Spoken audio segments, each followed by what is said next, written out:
अंबेडकर जयंती के उपलक्ष्य में मनाया गया सामाजिक समरसता दिवस। 14 अप्रैल अंबेडकर जयंती के नाम पर जाना जाता है। आज इस अवसर पर भारत रत्न, संविधाता, निर्माता, देश के प्रथम कानून मंत्री डॉक्टर भीमराव अंबेडकर की जयंती चिल्लूपार विधानसभा में विभिन्न जगहों पर धूमधाम से मनाई गई।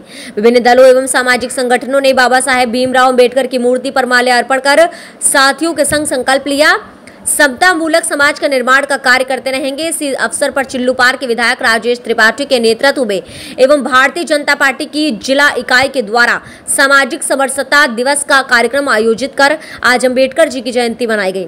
इस अवसर पर सभा को संबोधित करते हुए विधायक राजेश त्रिपाठी जी ने कहा कि छुआछूत की भावना को समाप्त करते हुए भारत के संविधान के निर्माण में अहम भूमिका अदा कर सभी प्रकार के लोगों एवं धर्मों को एक सामान्य न्याय व अधिकार दिलाने का सौभाग्य प्राप्त करने वाले स्वतंत्र देश के प्रथम कानून मंत्री बाबा साहेब भीमराव अंबेडकर की जयंती पर उपस्थित सभी को बधाई दिए व आभार व्यक्त किए।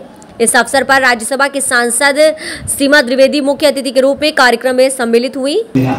आज का विषय है बाबा भीमराव अंबेडकर।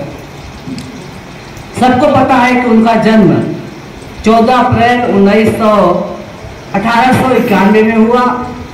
शायद कम लोगों को पता होगा कि वो अपने माता पिता की 14वीं संतान थी और आखिरी संतान थी। उनके माता पिता के 14 बच्चे पैदा हुए, अंबेडकर जी 14वीं संतान थी। सबको ये जानकारी है कि अंबेडकर जी का जीवन, उनका संघर्ष, उनका काम, उनका धाम, गरीबों के प्रति, पिछड़ों के प्रति, दलितों के प्रति, सबके प्रति उनके मन में क्या क्या भाव थे और उन्होंने कितना संघर्ष किया, यह किसी से छुपा हुआ नहीं है। आपको ये जानकारी होगी कि जहां इनका जन्म हुआ आज की तारीख में वो मध्य प्रदेश में स्थित है। और आपको ये भी जानकर के आश्चर्य होगा कि ये गरीब घर में पैदा होने वाला व्यक्ति अपनी प्रबुद्धता के नाते, अपनी विद्वता के नाते, अपनी योग्यता के नाते महाराष्ट्र सरकार ने उन्हें विधान परिषद के लिए पहली बार मनोनीत करके उनको विधान परिषद में भेजने का काम किया महाराष्ट्र की सरकार ने। आप इस बात को सोचे कि हमारे संविधान की संरचना हुई, हमारे संविधान का विधान बना और उस संविधान के विधान में इतना महत्वपूर्ण स्थान, इतना महत्वपूर्ण योगदान आदरणीय बाबा भीमराव अम्बेडकर साहब का रहा कि आज उन्हीं के पद चिन्हों पर चलते हुए एक मैं आपको उदाहरण देना चाहती हूँ। आदरणीय अम्बेडकर जी 370 के खिलाफ थे। उनका कहना था कि 370 नहीं होना चाहिए, हम इसके खिलाफ हैं, क्योंकि एक समानता उनके जीवन का लक्ष्य था। एक संविधान हो, एक विधान हो, एक पहचान हो, सब कुछ एक रहे। और ये उनकी 131 साल पहले की सोच कि 370 नहीं होना चाहिए,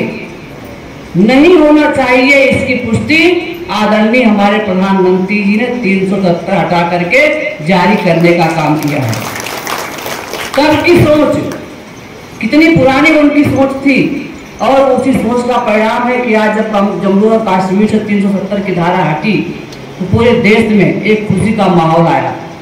अंबेडकर जी के जीवन का एक उद्देश्य था कि समानता, चाहे वो अगड़ा हो, चाहे पिछड़ा हो, चाहे दलित हो, कोई भी हो, उनका कहना था कि अगर कहीं पे एक दूसरे के साथ समानता का व्यवहार नहीं है तो यह असमानता गुलामी की बेड़ियों से भी ज्यादा खतरनाक होता है। और यही कारण था गायकवाड़ के यहाँ नौकरी करने वाला व्यक्ति आदरणीय अम्बेडकर जी, जब उनको लगा कि हमारी उपेक्षा हो रही है, हमारे साथ अन्याय हो रहा है, उन्होंने गायकवाड़ की नौकरी को भी छोड़ने का काम भी इन्होंने